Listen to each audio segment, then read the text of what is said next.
Baik, hari ini dari penasihat hukum menghadirkan saksi ahli Profesor Dokter Dokter Reza Indragiri. Dia selaku psikologi forensik.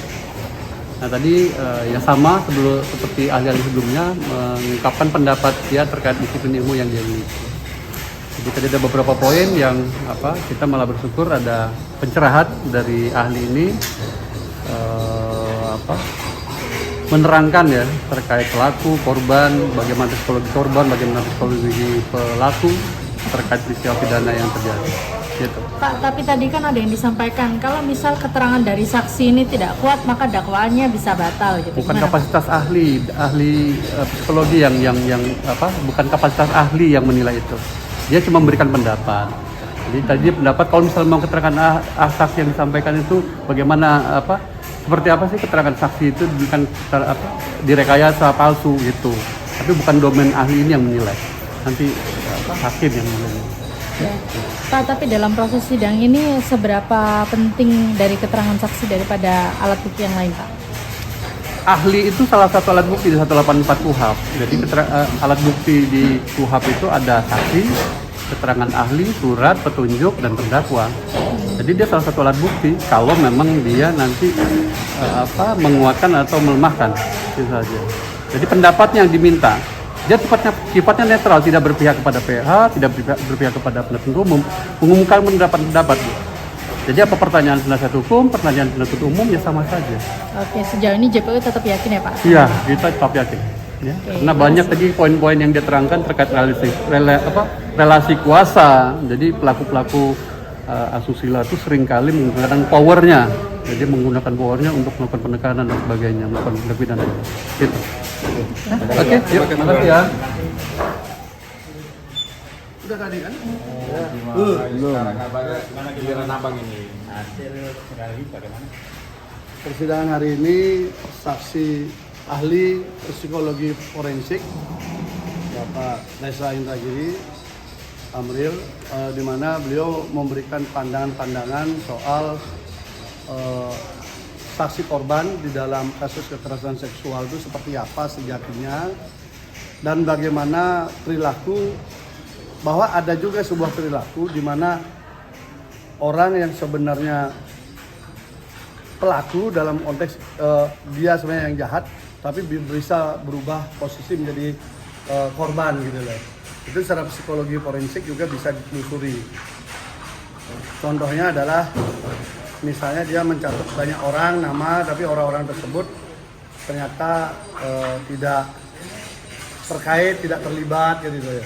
Itu contohnya. Kemudian kita juga bicara soal bagaimana membangun keyakinan terhadap false testimony. Jadi kesaksian yang tidak benar yang dikondisikan, yang dikendalikan dia biar seragam. Itu tadi juga bahwa itu praktik itu muncul di dalam berbagai praktik peradilan yang mana berdasarkan riset di Amerika itu 2-10% kasus di sana itu menghukum seseorang yang tidak bersalah akibat keterangan saksi seperti itu. Itu Amerika loh yang sudah maju. Berarti kalau di Indonesia cukup banyak juga peristiwa seperti itu. Artinya orkestrasi kesaksian yang dikondisikan itu bisa mengelabui keyakinan hakim di dalam mengambil keputusan. Jadi kita diskusi soal itu dari dalam berbagai perspektif. Karena di sini banyak juga tadi dibahas soal undang-undang TPKS, yang mana kalau kasusnya Mas Beki kan undang-undangnya KUHP kan. Jadi itu kemudian soal trauma dalam konteks kejahatan kesusilaan itu seperti apa, itu juga diungkap dengan sangat bagus. Sehingga beliau mengatakan minimal ada 5 fase orang yang mengalami korban kejahatan seksual itu bisa normal. Dan itu tidak mungkin bisa terjadi kurang daripada kurun 1 bulan dia bisa berinteraksi atau ingin berinteraksi dengan pelaku. Gitu ya. Nah, itu yang menarik kalau kita korelasikan dengan kasus yang ada, di mana kita sudah menemukan dan diakui oleh saksi yang mengaku korban melakukan ngechat Mas Beki beberapa kali setelah peristiwa yang dia sebutkan di bulan Mei itu. Jadi di akhir Mei dan Juni Juli itu sangat intensif mengirim chatting yang isinya ada kata cintaku, sayang, dan macam-macam kepada terdakwa. Artinya kalau dikorelasikan dengan teori yang disampaikan oleh Pak Resendra Giri tadi, memang tidak masuk akal orang yang mengaku trauma ketakutan akibat diperkosa bisa pulih dalam waktu hitungan hari saja, kemudian dia mencari pelaku itu. Bang, Itu satu, sabar dulu. Oke, siap. Kemudian yang kedua disampaikan juga bahwa faktor ketika dia menginginkan sesuatu atau mengidolakan sesuatu itu tidak tercapai, itu akan bisa namanya fase dendam, sehingga akan melakukan hal yang sebaliknya, gitu ya. Tapi itu secara teoritis ya. Tapi kalau kami gandengkan dengan kasus ini, kita akan menemukan ada surat yang tulis tangan yang diakui juga oleh saksi yang mengaku korban itu, di mana kesimpulannya bersedia untuk dikawini oleh Mas Azal kan, itu ada di dalam surat dan dia mengakui sendiri itu. Artinya ketika itu dalam kurun waktu dari 2017 sampai 2019 tidak tercapai, masuk akal muncul dorongan seperti itu. Ini kan kita rangkaikan basis teori dengan peristiwanya ya. Ayo, silakan. Terkait masalah ada rekaman Mas Beki yang mengaku sebagai mursyid dan bisa menikahkan dirinya sendiri, dia yang diputar di dalam persidangan dan itu diakui sama Mas Beki, tanggapannya seperti apa? Jadi itu adalah sebuah proses pasca kejadian di mana orang-orang opsit yang kubu yang menginginkan pergantian oleh Mas Beki. Opsit. Jadi opsit khususnya yang dari Jawa Tengah yang dikoordinir oleh sekjennya. Kemudian ini memang menginginkan agar Mas Beki digantikan sebagai ketua. Ini kan sebenarnya dari awal prosesnya. Jadi proses itu kemudian mengaku datang 5 orang masuk ke dalam, tapi di luar dengan banyak orang membawa berbagai perlengkapan, tapi Mas Beki sendiri. Lalu Mas Beki menyampaikan di situ mencoba menetralisir posisi karena dia kan posisi didesak, tapi tidak ada bicara soal korban, ya tidak ada soal penjelasan soal mursyid dan sebagainya, tapi dia tidak ada mengaku mursyid di sana. Tapi dia merekam itu tidak meminta izin, itu terkait dengan undang-undang ITE.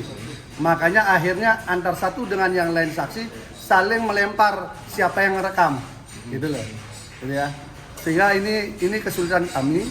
Tadi juga disampaikan oleh saksi ahli bahwa keterangan palsu itu bukanlah penyimpangan, keterangan palsu itu adalah kejahatan, gitu loh. Tetapi karena ini sudah yang merekayasa pintar sekali, mereka semua dipakai baju LPSK sehingga dia tunduk di undang-undang LPSK. Jadi ini saya kira rekayasa yang sangat sempurna, bagaimana menggantikan Mas Beki di opsit, bagaimana kemudian pelan-pelan pondok pesantren bisa diambil dan sebagainya. Ini kan gerakan yang terstruktur. Kasusnya sendiri berbasis kepada peradilan opini, termasuk soal proses rekaman itu, gitu loh. Apakah dengan Dan itu tidak ada kaitan dengan kasusnya korban loh ya. Apakah dengan menyatakan dia sebagai bisa menikahkan dirinya sendiri dan itu bisa dijadikan kamuflase untuk bisa menggauli rekamannya sendiri sangat tidak jelas. Itu dibunyikan di sidang tapi sangat tidak jelas dan terlihat memang diprovokasi untuk didekati. Ya. Posisi rekaman dan kita udah kejar tanpa izin merekam. Anda baca aja undang-undang ITE.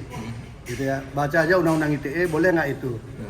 Nah, jadi mereka ini tampaknya memang sudah terkonsolidasikan dengan baik, dilindungi, ditekan oleh Kompolnas, dipakai Komjak, dipakai baju LPSK, sehingga mereka bebas melakukan apa saja untuk menyerang Mas Beki. Gitu ya. Sehingga narasi dari belasan santri di bawah umur, sehingga dicap Mas Beki sebagai predator, turun jadi 5, dan sampean sendiri sudah baca dakwaannya, hanya ada 1, usia sudah dewasa. Itu saja sudah bisa dibaca, ini biasa-biasa saja atau ada yang tersembunyi di dalamnya ya. Saya kira itu. Ya. Hari ini saya dengar ada diskusi yang mencoba membangun opini ulang oleh LBH Surabaya, terbuka untuk umum, tetapi oleh Kementerian PPA juga ada hadir konon itu, tetapi dibuka untuk umum, begitu banyak yang mengikuti, berpikiran berbeda semua dikeluarkan dari diskusi itu. Itu. Jadi gaya peradilan opini mencoba dibangun tapi suasana udah berbeda. Kasihan juga. Oke, makasih Bang. Ya.